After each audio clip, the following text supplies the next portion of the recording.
नमस्कार विद्यार्थी मित्रांनो, एम-पी-एस-सी बाय दीपक या यूट्यूब चॅनलवर तुमचं सर्वांचं स्वागत आहे. तर विद्यार्थी मित्रांनो, आपण जी सिरीज चालू केलेली आहे M20 सिरीज, त्याच्यामध्ये आपण दररोज डेली मॅथ्सचे परीक्षेच्या दृष्टीने अतिशय महत्त्वाचे असणारे एक्झाम्पल आपण ट्रिकनुसार आपण डेली 20 क्वेश्चन आपण घेत आहोत. तर विद्यार्थी मित्रांनो, तुम्ही चॅनलवरती नवीन असाल तर चॅनलला सबस्क्राईब करा. चला तर आता पहिला एक्झाम्पल बघा. एक टाकी पहिल्या नळाने 12 तासात भरते, दुसऱ्या नळाने ती 24 तासात भरते, तर तिसऱ्या नळाने मात्र 10 तासात रिकामी होते. तर तिन्ही नळ एकत्र चालू केल्यास टाकी किती वेळात भरेल? आता ह्याच्यामध्ये तुम्हाला सांगितलं होतं विद्यार्थी मित्रांनो, जे टाईम लागतो त्यांना किती 12 तास पहिल्या नळाने, दुसऱ्या नळाने 24 तास आणि तिसऱ्या नळाने 10 तास. आता याच्यामध्ये बघा इथं आपल्याला या दोन नळाने टाकी भरायची आहे आणि तिसऱ्या नळाने आपल्याला टाकी रिकामी होते असं सांगितलेले आहे. आता याच्यामध्ये बघा तिन्हीमध्ये कॉमन फॅक्टर काय बघायचं आपल्याला. तर तिन्हीमध्ये आपण कॉमन फॅक्टर बघितला तर 120 न 12ला म्हणजे 12 न 120ला पण भाग जातो. 12 आहे 120, 24 पाचा 120 आणि ह्याच्यामध्ये काय 10 गुणुले 12 जर केलं आपण म्हणजे 10 गुणुले 12 केलं तर 120च येते. पण याच्यामध्ये बघा या दोन नळाने आपल्याला काय सांगितले, टाकी भरायला सांगितली होती म्हणजे भरते असं सांगितले आणि हे जे तिसरा नळ आहे त्यांना टाकी रिकामी होती. आता 10 म्हणजे यांची काय करायची, पहिल्या दोन नळाची बेरीज करायची. 10 आणि 5 किती 15 आणि जो रिकामी होते त्यामधून हा मायनस करायचा म्हणजे किती 15 मधून 12 गेले तर किती राहते 3 राहते. आता आपल्याला एकूण म्हणजे किती 120 हे काम आहे म्हणजे 120 एकूण पाणी, तर त्यामध्ये आपल्याला तास किती तर किती तासात भरेल असं विचारलंय. म्हणजे राहिलेत किती एकूण 3 तास राहिलेत. तर याच्यामध्ये डिवाइड बाय 3 केलं तर 3 चोक 12, तर एकूण किती तास लागतील तर 40 तास भरायला लागतील. तर आता पुढचा प्रश्न बघा काय.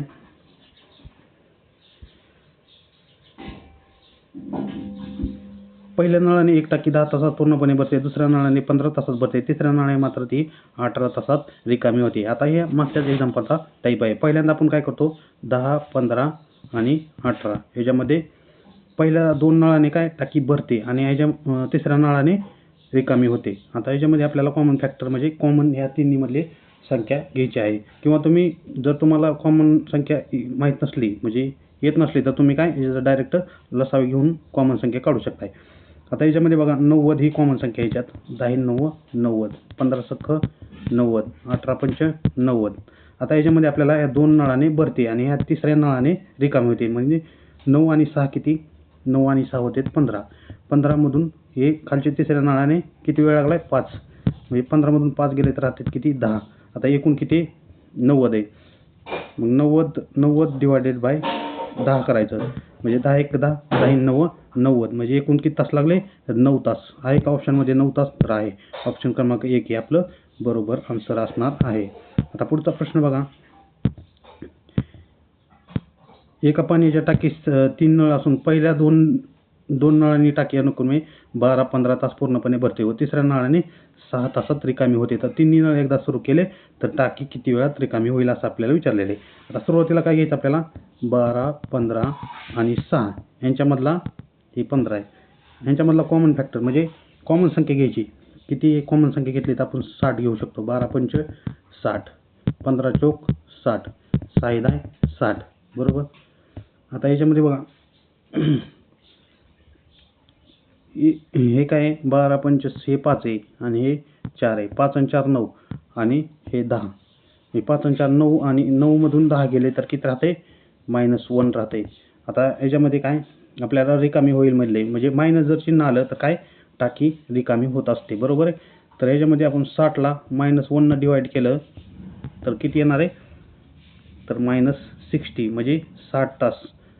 मायनस म्हणजेच हे काय रिकामी होते टाकी, तर म्हणजे 60 तासात ती टाकी रिकामी होईल असं आपल्याला इथं आन्सर आलेला आहे. आता पुढचा प्रश्न बघा.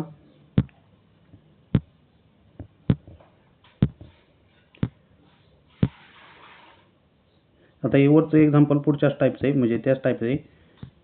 सेम एक्झाम्पल आहे ते जो आपण वरती टाईप घेतला होता तो त्याच टाईपचं एक्झाम्पल आहे.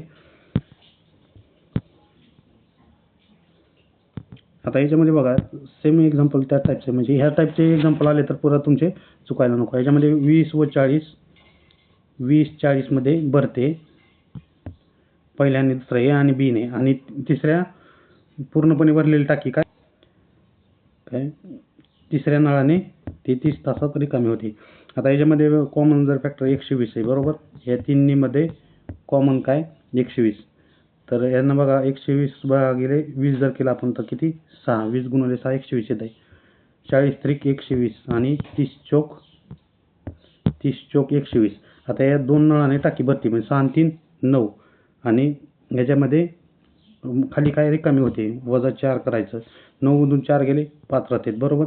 एकूण किती 120 डिवायडेड बाय त्याला 5 करायचं म्हणजे 5 5 24 120. 24 5 120 येत आहे. म्हणजे आपल्याला ती टाकी भरायला किती वेळ लागेल तर 24 तास लागतील.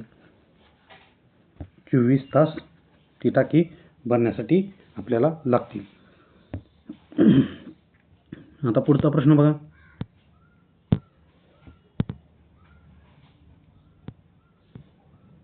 आता बघा पहिल्या नळाने 10 तासात भरते. दुसऱ्या नळाने 15 तासात पूर्णपणे भरते.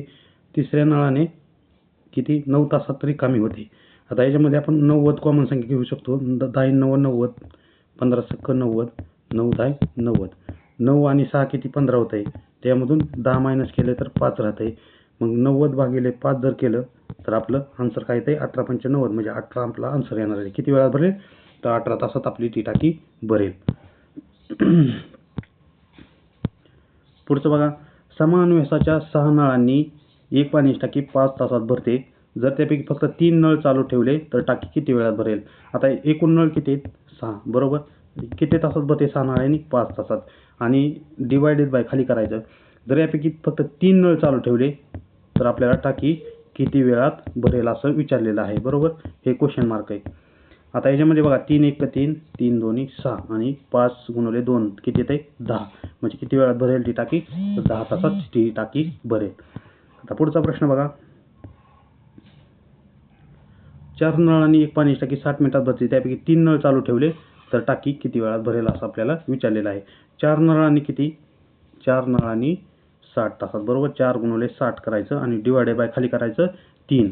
3 1 3 3 2 6. इथे किती 20 गुणिले 4 20 चोक 80 म्हणजे 80 तासात ती टाकी 80 मिनिटात ती टाकी आपल्याला भरलेली दिसेल.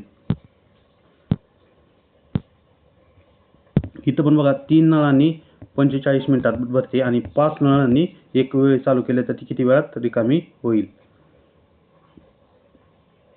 किती वेळात भरेल असं विचारलेलं आहे. मग खाली डिवायडेड बाय 5 घ्यायचं. 5 1 5 5 9 45 आणि 9 त्रिक 27 म्हणजे किती वेळात भरेल 27 मिनिटात ती टाकी भरेल. एक टाकी एका नळाने 12 तासात पूर्ण भरते. जर टाकीचा नळ 5 तास चालवला तर टाकी किती टक्के रिकामी होईल. याच्यामध्ये काय म्हणते आपल्याला जर टाकी एक टाकी एका नळाने 12 तासात पूर्णपणे भरते. जर टाकीचा नळ 5 तास चालवला ह्याच्यामध्ये बघा आपल्याला 12 तासात रिकामी भरते बरोबर आहे. 5 तास चालवला म्हणजे राहिलं किती शिल्लक 12ला 100% बरोबर. मग 12 मधनं 5 तास ऑलरेडी चालवला आहे. मग राहिले किती आपण 7ला किती असं विचारलं 7ला किती टक्के. मग बघा इथं 100 गुणिले काय करायचं 7 डिवायडेड बाय 12.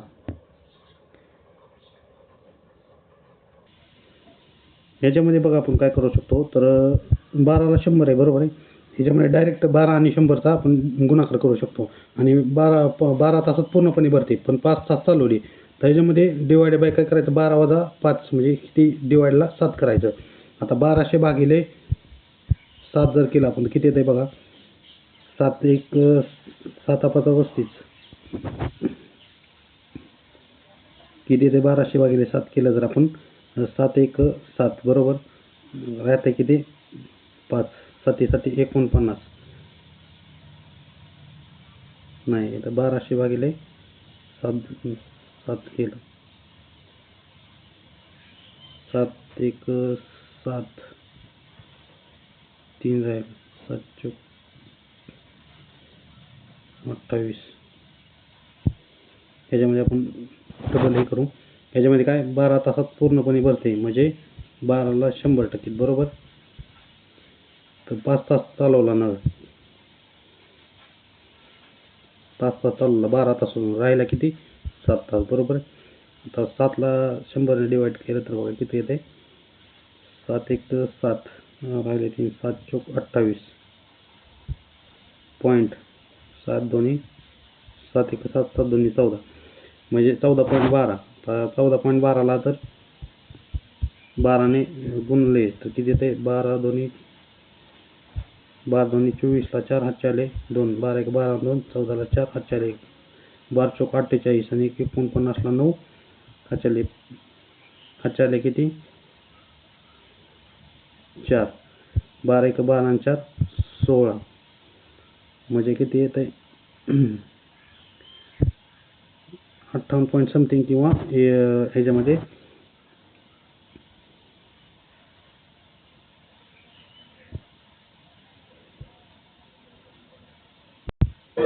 ह्याच्यामध्ये 12 तासात म्हणजे जर 12 तासात पूर्ण भरले तर किती 100% टाकी भरते बरोबर. 12 तासात 100%. तर आता 5 तास ऑलरेडी चालवला आहे म्हणजे किती राहिला आहे 7 तास राहिला. 7ला किती आता याचा तिरकस जर गुणाकार केला बघा 100 गुणुले 7 जर केलं आणि डिवायडेड बाय 12 100 गुणुले 7 किती येते 700. त्याला खाली डिवायडेड बाय 12 मग किती 12 पंच 60 राहिले 10 12 72 12 84 12 8 96 परत राहिले 4 शून्य घेतलं 12 त्रिक 36 म्हणजे 58.3 समथिंग ही टाकी किती टक्के रिकामी राहील 58.3% टाकी रिकामी राहिलेली असेल. आता पुढचा प्रश्न बघा. एक हौद एका नळाने 18 तासात पूर्णपणे भरतो. जर हौदाचा नळ फक्त 4 तास चालवला तर किती टक्के टाकी रिकामी राहील असं आपल्याला विचारलेलं आहे. आता याच्यामध्ये काय बघा 18 तासात किती 100% बरोबर. 4 तास चालवला 18 मधून 4 गेले तर किती राहते 14 राहते बरोबर. मग 14ला किती टक्के. आता यांचा तिरकस गुणाकार करायचा 100 गुणुले 14 डिवायडेड बाय काय करायचं 18 बरोबर. 92 18 बेसाठी 14 मग 100 गुणुले 7 जर केलं तर किती 700 डिवायडेड बाय 9 9 7 63 राहिले 7 9 7 63 म्हणजे 77 पॉईंट परत 7 राहते म्हणजे 9 7 63 77.7 ही टाकी किती टक्के रिकामी राहील 77.7% ती टाकी रिकामी राहील. आता ह्याच्यामध्ये बघा ती सेम तसंच आहे 9 तासात भरते म्हणजे 9ला आपण 100% घेऊ आणि 5 तास चालवला आहे म्हणजे उरला किती 4 तास बरोबर. तर 4ला किती टक्के.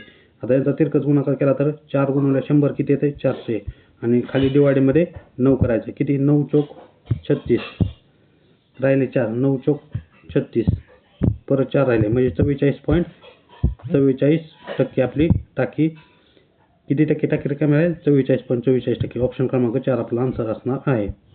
आता पुढचा प्रश्न बघा.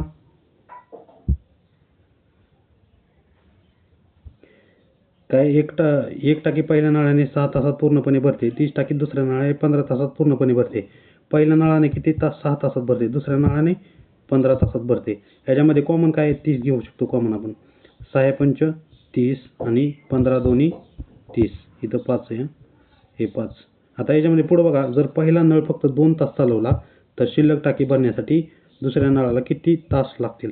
आता पहिल्या नळासाठी आपण किती एकूण 5 तास लागतील बरोबर. एकूण ही करायला 30 टाकी भरायला म्हणजे जे 30 पाणी त्या टाकीत ते भरायला 5 तास लागतात. त्यामध्ये फक्त 2 तास चालवला म्हणजे 5 गुणुले 2 जर केला आपण तर किती राहते 10. ते 10 आहे ते काय पहिला नळ चालवला म्हणजे एकूणमधून ते 10 मायनस करायचं किती राहते 30मधून 10 गेले ते 20 राहते बरोबर आहे. तर शिल्लक टाकी आता 20 राहिले बरोबर. शिल्लक टाकी भरण्यासाठी दुसऱ्या नळाचे किती तास आहेत 2 मग खाली डिवाईड करायचं त्याला बेक वे बेन 10 20 म्हणजे किती तास लागतील 10 तास लागतील. ऑप्शन क्रमांक म्हणजे ऑप्शन नाही दिलेले तर एकूण किती 10 तास लागतील 10 तास लागतील. तर पुढचा प्रश्न बघा आहे एक हौद पहिल्या नळाने 5 तासात भरतो दुसऱ्या नळाने 10 तासात भरतो. पहिल्या नळाने किती 5 तासात बरोबर दुसऱ्या नळाने 10 तासात. ह्याच्यामधले आपण कॉमन फॅक्टर घेतो म्हणजे कॉमन संख्या किती 50 घेतली 5 10 50 आणि 10 पंच 50 बरोबर. आता याच्यामध्ये पुढं आपल्याला काय सांगितलं बघा पहिला नळ 2 तास चालवला आहे म्हणजे पहिला नळ आपल्याला 2 तास चालवला, 10 गुणिले 2 केलं तर किती, 10 दोन्ही 20, एकूण काम 50 आहे, त्याच्यातून 20 जर वजा केलं तर किती, 30 राहते बरोबर. आता नंतर दुसऱ्या नळाला किती तास लागतील, दुसऱ्या नळाला 5 तासात एकूण 50 भरतोय, तर 30 मध्ये किती भरेल मग, 5 एक 5, 5 सक 30, म्हणजे ऑप्शन क्रमांक 6 तास लागेल. ऑप्शन क्रमांक सी हे आपला आन्सर असणार आहे.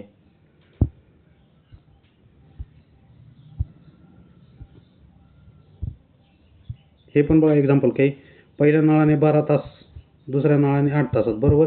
यांच्यामध्ये कॉमन संख्या 24, 12 दोन्ही 24, 8 त्रिक 24 बरोबर. ह्याच्यामध्ये राहते किती यांच्यामध्ये, तर पहिला नळ 3 तास चालवला, म्हणजे 2 गुणिले, इथं 2 आहे, 12 हे 2 आहे, 12 गुणून म्हणजे 2 गुणिले 3 केलं, म्हणजे पहिला नळ 3 तास चालवला आहे, 3 दोन्ही 6 येते, 24मधून 6 जर मग आपण मायनस केले तर राहते किती, 18 बरोबर. आता दुसरा नळ 3 तास आहे, राहिलेत किती आपल्याला 18, 18 भागिले 3 जर केलं, 3 एक 3, 3 सक 18, म्हणजे दुसरा नळ किती तास चालवावा लागेल, तर 6 तास. ऑप्शन क्रमांक 2 आपलं बरोबर आन्सर असणार आहे. तर अशा प्रकारे विद्यार्थी मित्रांनो आजच्या सेशनमध्ये आपण एकूण महत्त्वाचे प्रश्न कव्हर केलेले आहेत. तर तुम्ही चॅनलवरती नवीन असाल तर चॅनलला जास्तीत जास्त शेअर करा आणि चॅनलला सबस्क्राईब करा. सर्वांना धन्यवाद.